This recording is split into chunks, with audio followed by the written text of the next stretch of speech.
We are back for another Embodied Love Lounge podcast, and we have a guest with us, a very special one, sex therapist Crista Reid. Whoop whoop.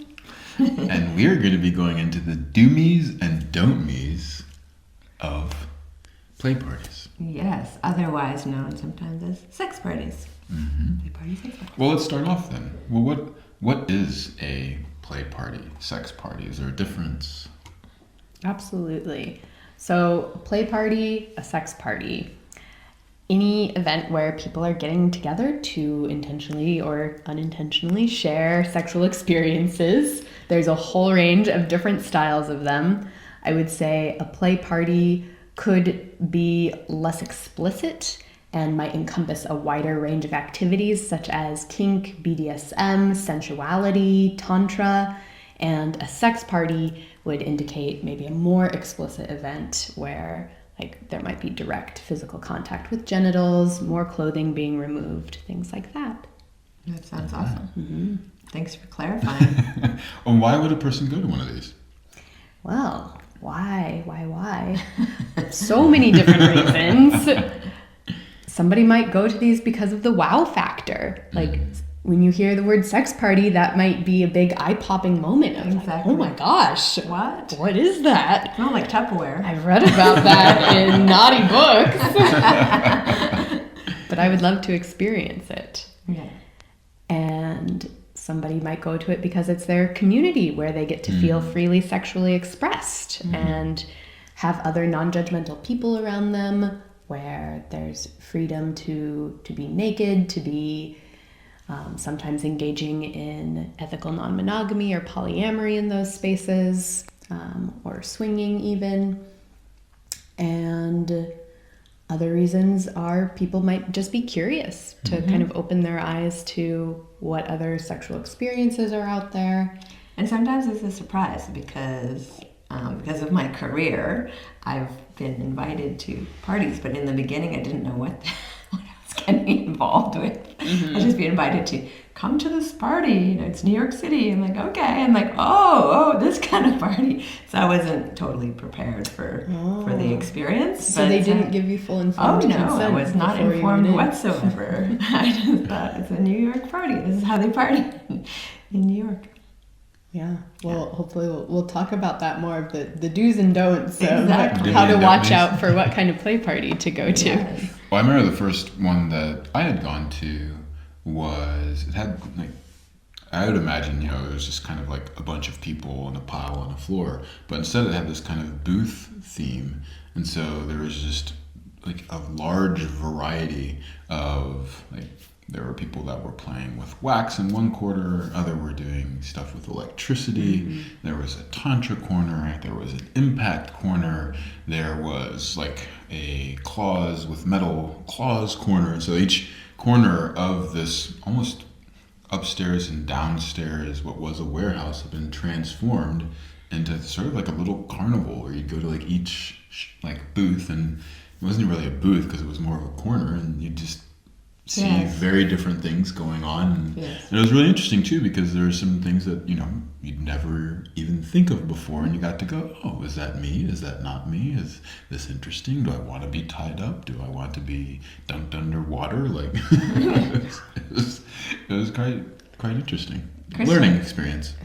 I'm really curious because there's the party, right? The play party, the sex party, but I've also been at 4-day conferences where it's a 4-day play sex party with classes, but it's ongoing stuff. And then there's places, quote unquote, like dungeons.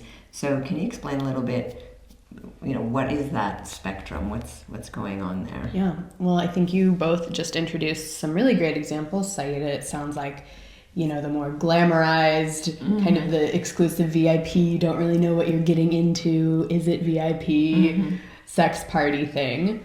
And Erin, it sounds like what you described is more of a tasting party style where people get to go around to those different stations. Have little experiences. Cognitive taster. I think that happened to me once. Someone had those suction cups that you get, for Chinese medicine, but they were putting them on nipples. Cupping. Yeah. And Sounds like you were getting tasted. oh, I'd never seen that happen before. And liquid came out. I was like, what's this? So it was kind of a fascinating.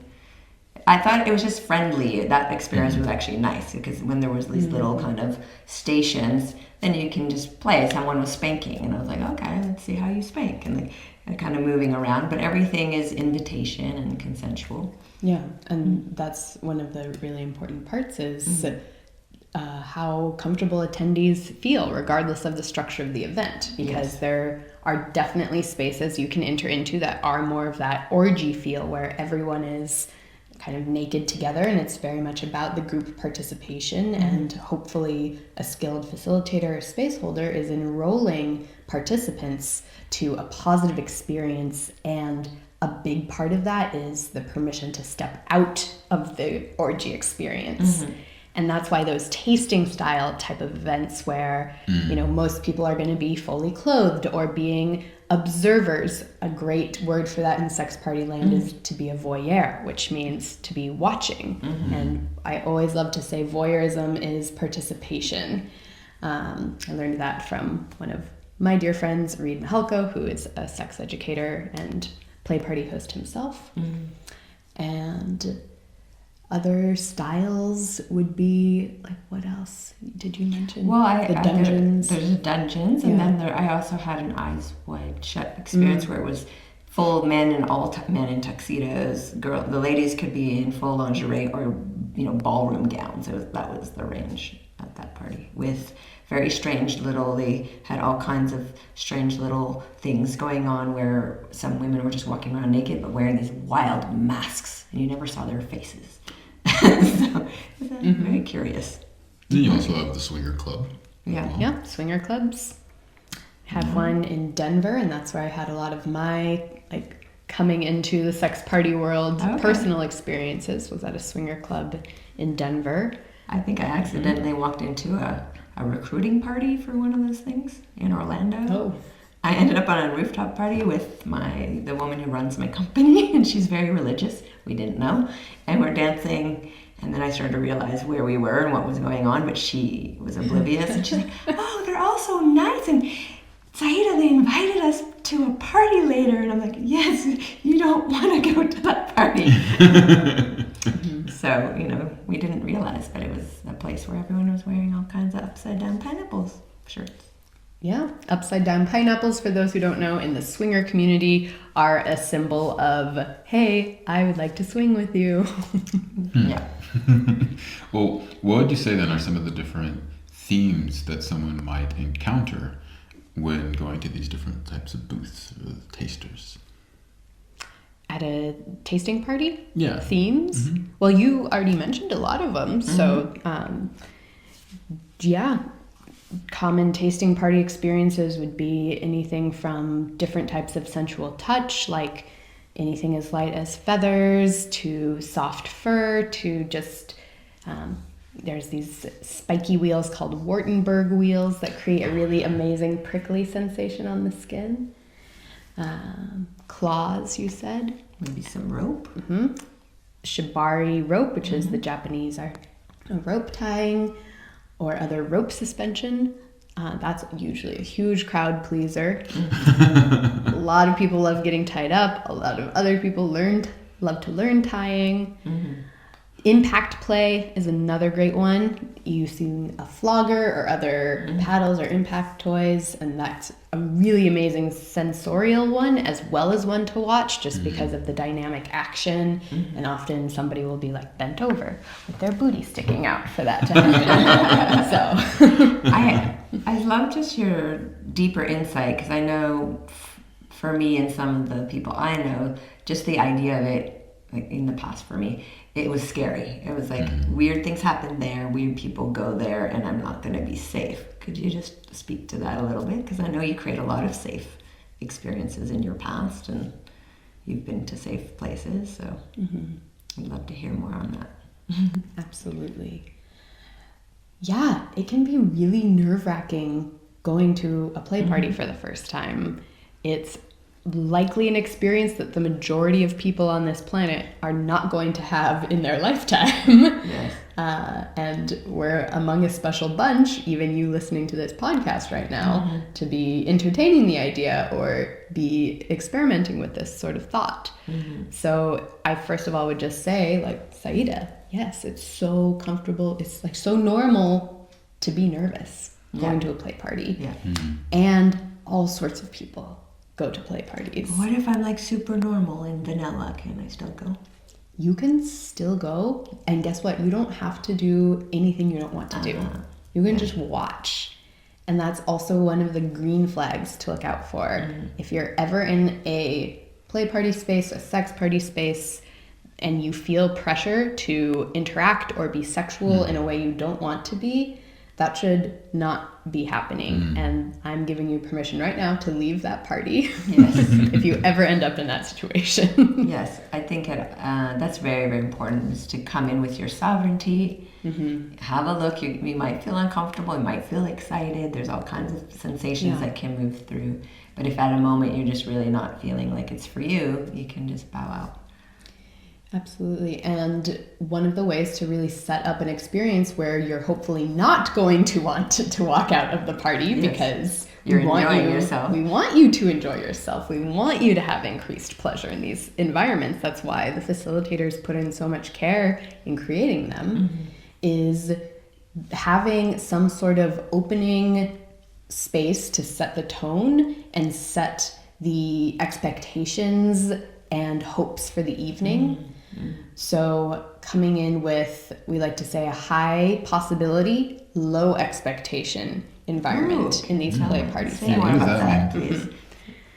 So oftentimes part of those nerves that can come up have to do with what we think is going to happen, or how our scripts are about how we need to perform or how I need to perform as a sexual being in front of other sexual beings. And it's so human to be wrapped up in that kind of nervousness of wanting to look a certain way or perform a certain way, especially around sexuality where there can be so much shame. So coming in with low expectation of what's going to take place in that environment can really help protect against disappointment or like things not going the way you think they might go. Yes, usually it never does. And this is a great example for just how to treat life too. Yeah, exactly. But the high possibility really invites getting to sample into, well, what would be one really small sweet thing that I would love to just enjoy that would just make tonight, really sweet, really lovely, got to try one little thing, or witness or watch one little thing, all the way to like, oh, well, there's a possibility of this really juicy fantasy I have coming true, and maybe I'll meet some people tonight that I can do that with. Maybe. Yes. What about safe sex protocols? Is that part of it? Is there a conversation on that, or is it just expected that when you go, you're informed already? Yeah, we love having safe sex conversations at play parties and helping teach people how to have those conversations and give them the tools is another great way to start off one of those environments to really set up guests to have the conversation tools they need to succeed and to feel comfortable. I could imagine. Talking the sexy talk. Super important. So if you're really nervous and you don't know how to communicate, but you do know that you need to, then you might be able to just go there and learn that one skill, and that maybe is your experience for the evening, which is a good life skill, I believe. What about couples? I know, like for me, when I went on my own, I was fine because I didn't have anything to negotiate. I just had myself. But then when I went with my husband a long time ago, that was very difficult. I had to constantly negotiate his desires, which were very different than mine, and I was constantly like freaked out and unhappy, and he would disappear and then reappear, and so such an important part of the consideration, Saida, and it's absolutely part of what we would teach in a thorough consent conversation. Would include any agreements pre-existing that you have in your relationships. relationships in your life is like a huge part of that consent convo. So you would want to be communicating right off the bat as you're engaging with someone like, hey, these are my pre-existing commitments with my partner that, you know, I'm okay if you pull my hair and scratch my head and stroke me with soft fur, but I don't want you to smack my ass or like touch me anywhere underneath my clothes, for example. Okay. I guess those conversations would be similar to the ones that you'd have with yourself as well before going, so that you really are clear as well, like, well, what is it that I do not want to do, or what is it that I possibly want to explore, so that way then you can feel a little more confident, even if you're a single person. And you might not know those things if you're new to play parties too, which Exactly. could increase the nervousness. Yes. So it might be good to start off just like going and being a voyeur, watching what other people are doing, bringing that conversation back to your partner, or going with your partner to see like, hey, this is what's up, and like make it a bit of a research mission before you're really wanting to dive in. Yeah, I think that's important. A few of my clients really wanted to go, so it gave them kind of a basic, here's the parameters. You're not having to do anything. You can just go and check it out. And they loved it. They went. They didn't participate. They were voyeurs. They looked around. They were like, okay, this is what's going on. They went home, and then they said that best sex all that week. It was so charged. And so sometimes that's the gift of also taking that risk and feeling into that erotic edge. Yeah, without even doing anything, because it just sort of adds new perspectives into your own sex life. Yeah. What if a person is concerned, for instance, that they might run into somebody that they know, or that person might then speak about them outside of the party? Like, how does that whole thing work in terms of confidentiality for anyone that would be concerned around that? Yeah, a really common concern. So I'm glad you brought that up. And different event spaces are going to handle that in different ways again. But my favorite way, and the way that a lot of the sex party hosts that I look up to would handle something like that, is as part of setting up and setting agreements at the beginning of the play party when everyone's there in the space together. So we're talking again as part of our consent learning, setting boundaries with each other to empower each other to have safer, braver experiences together. And around confidentiality, one of the things that you might hear, and this would be another green flag for a play party, is everyone's identity is it's kind of like what happens at the play party stays at the play party. Like a little Vegas? Yeah, a little bit like that. We're not going to share identifying details or characteristics like specific tattoos or what that person looked like or their name anywhere outside the play party. Like, this can put people's jobs at risk. It can put their family relationships at risk. It's like pretty serious. You don't know somebody's context outside of the play party space. So really owning your own perspective, sharing your stories with I statements, and like, you still want to be able to share your experience of the yummy, juicy times that you hopefully had at these play parties. But yeah, really honoring other people's stories staying there, you bringing your own story out of the space. What do you think are the kind of the fun, titillating parts of an adult wanting to either host or even experience? Because I'm kind of curious, what makes it fun? We talked about the heavy stuff. Yeah. What's the juicy, fun parts of it? For somebody wanting to host? Yeah, let's just say someone's like, would you need all this experience first? Or you're like, you know what? In my village, my community, there's nothing like this happening. I would like to just invite a few good friends and their partners, and what would that? Oh my gosh. I think it's so great when people in local communities want to bring their friends together to have sexy house parties. And I would totally want to lift that up. I think one of the things that can really help that work again is consider just having a potluck or having a dinner with the people who you want to play with before you go into play mode. I know there was one play party community that was just like a local group of friends, and the way they would structure their events is the Friday night they would get together for a dinner, And then the Saturday night, they would get together for play. And this really helped them just get to connect and kind of drop into the energy before they're going into that deeper, yummy, juicy sex space. And again, it's just a reminder of how important the relational piece is, to really emphasize having a connected, positive, yummy experience when you're playing with others. I really like that you mentioned connection, because it wasn't my experience in the majority of the play parties I went to. I didn't feel connected to anyone.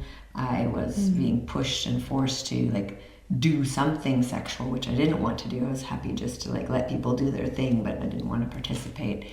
And I remember one host literally screaming at me like, "You need to be effing right now." I'm like, really? This is what the energy of this party? I'm gonna leave. So That's very disrespectful behavior. That host That'd be a red should have been flag. asked to leave from the play party. yes.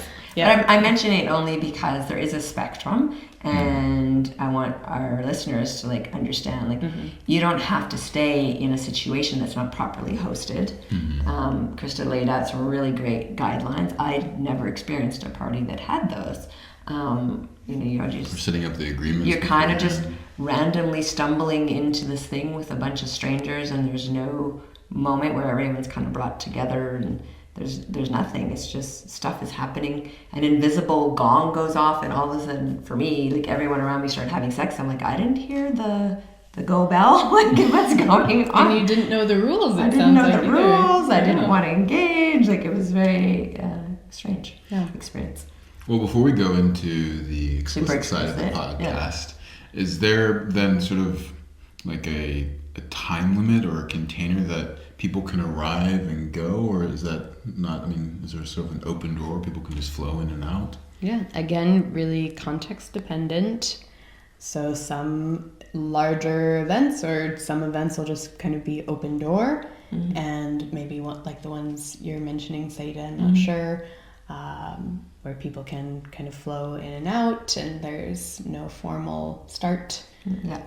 And there's also events where there's like a very strict closed door at a certain time, because at that point they want to know that everyone is in the container of the play party together in order for everyone to be present and hear what those agreements are. Yes. To understand what is being invited when the gong goes off, and understand how to unenroll yourself if you don't want to participate in what's being invited when the gong goes off. Yes. And for the ones, I guess, that have the open door policy, if you're looking for, let's say, the green flag of agreements, would this be maybe something that would be posted like ahead of time, When you that these are the register rules, or what are some ways, I guess, that you could have agreements without having the closed door policy?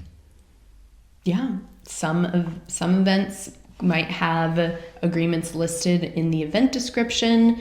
Some spaces like BDSM dungeons might have user agreements or memberships that you're already participating in before you even go in the door. And another green flag for play party communities, if you want to have that more intentional connective experience, I think, would be looking for ones that are doing some sort of vetting process before going in. What would that look like if you're getting vetted? Yeah, it just depends on, again, what experience you're wanting to have. But in a lot of play party communities, there's going to be some sort of, you might be asked about what your intentions are for coming to a play party, if you've been to a play party before, what your hopes or fears are, like getting to know a little bit about you and your background so that your host can help you feel more comfortable. And see if there's a match. Yeah, because that is the host putting in the effort of creating a safer, more sustainable environment. Yeah. So you'll see those hints and signs if you take some time just looking at the event page. Is the host being curious about you? Is there anything on there talking about like what the event flow is going to look like? Or is it just kind of like, this is going to be a dance party? Is there is alcohol or drugs going to be there is another big consideration, because that can really change. Is there a dress code? because sometimes there's a dress code. Even if it's not being dressed. Yeah. Okay. Well, getting into the explicit side, I'll start off with a story. Okay. To join us for the complete and explicit version of the podcast, simply upgrade your membership and gain instant access.